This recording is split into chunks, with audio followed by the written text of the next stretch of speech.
I was not surprised Jacob was late, but I was a bit annoyed. I wanted every minute with him I could get, and whatever last-moment idea had caught his attention was stealing precious minutes from our time together.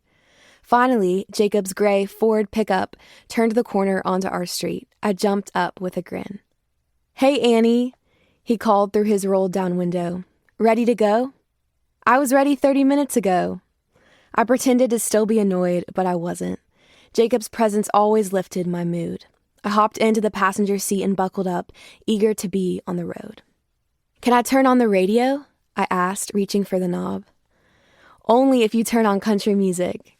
He gave me a playful wink as he backed out of the driveway. We were on our way. The hour-long drive to the Wilson family farm was always filled with country music and laughter when I was with Jacob. My brother made me laugh more than anyone else, and I felt carefree sitting by his side as we drove through the curvy backroads of Kentucky. Wilson Family Farm belongs to Daddy's side of the family and is my favorite place on earth. I love the variety of the land, the open fields, the heavily wooded hills, the cool valleys, and the picturesque trails winding through it all. Granddaddy lives out on the farm with his wife Jan and oversees every inch. We have chickens, pigs, donkeys, cows, and horses. The property is also home to several barns, a hayloft, and the farmhouse. With more than 500 acres to explore, Wilson Farm offers both fun and solitude. I had been going out there for as long as I could remember. Though we lived in the suburbs, I had the heart of a country girl and often wished I could live on the farm. When we arrived that day, Jacob and I headed straight to the barn where we saddled up 2 horses. We often hiked the trails on the farm, but that day we would explore them by horseback. Riding horses always felt more adventurous to me, like we could do anything we set our minds to. And that day, we decided to ride up High Point Mountain, the name our family gave to one of my favorite spots on the farm.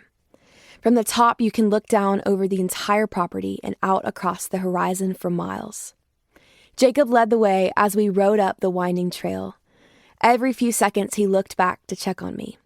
I pretended his watchfulness irritated me, but it actually made me feel safe.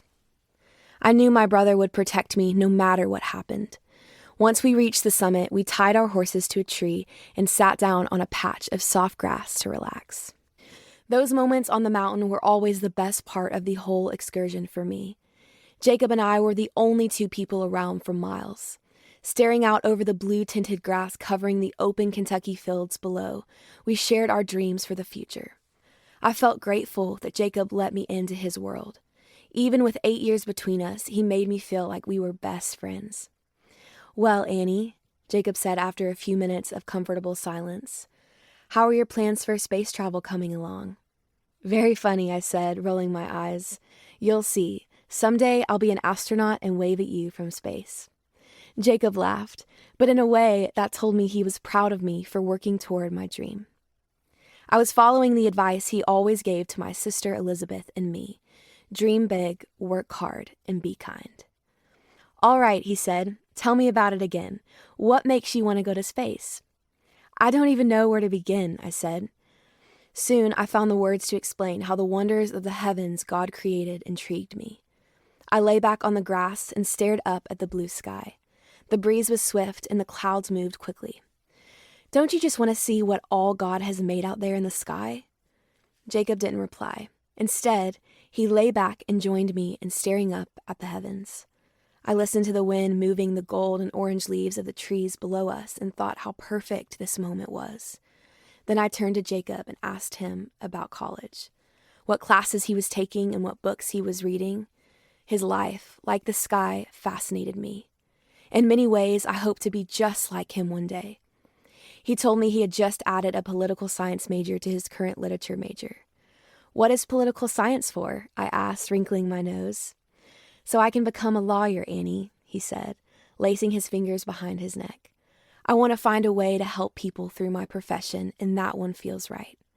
"Well, I think you'll be an amazing lawyer," I said without hesitation. "You are so smart and so good with words. It's perfect for you."